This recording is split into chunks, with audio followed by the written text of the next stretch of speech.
Hello everybody, thank you very much for joining me for another Ranking the Twilight Zone video where I rank all 156 episodes of the original series.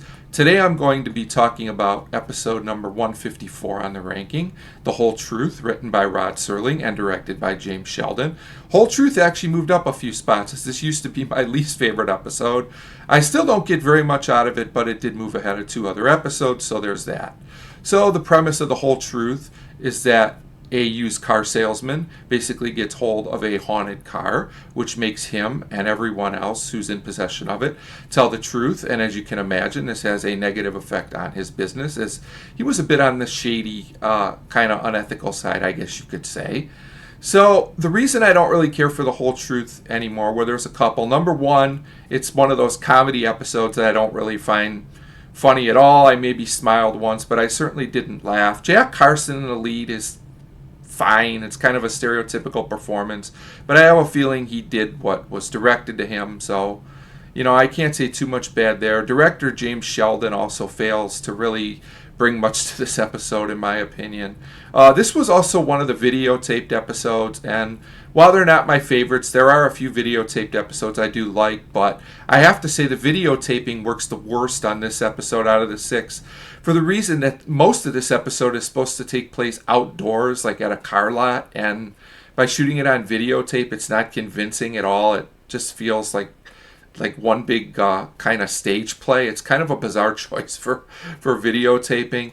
Now, this episode doesn't really go anywhere. Like I said, the first half's just kind of boring. This guy just acquires the car. He tries to sell some cars to people. But then the second half of the episode tries to make like a political statement.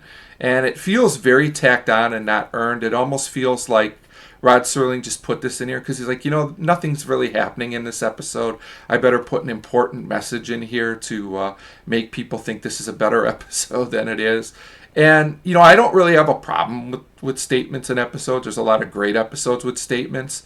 But this one is such a stereotype. We get it. The politicians don't always tell the truth. Like, can't you at least come up with something more creative? There's more creative things you can do with this concept. Again, it just feels like kind of thrown away. Also, some of the messaging hasn't really aged well. Some of the references in this episode, you really have to know about the history of the time to get them. If you do, you might enjoy it a little more. But for me, it just feels odd and awkward. There's also a subplot with a co-worker that works for him that really doesn't go anywhere. Again, this feels thrown in the episode because maybe the episode was running short or something, and Rod Serling was like, I just have to put more in here. And then I said, like, the ending twist isn't anything to write home about at all, where Rod Serling sells the car to a certain political figure, and that's going to change the way things run, I guess. The whole episode's just pretty forced, and I just don't really care for The Whole Truth. There's no reason I feel like I need to watch this episode again, and that's why it ranks at number 154 on the list. As always, feel free to leave me a comment about what you think about The Whole Truth. Maybe you think I'm being too hard on it, or maybe you think I have it ranked just right.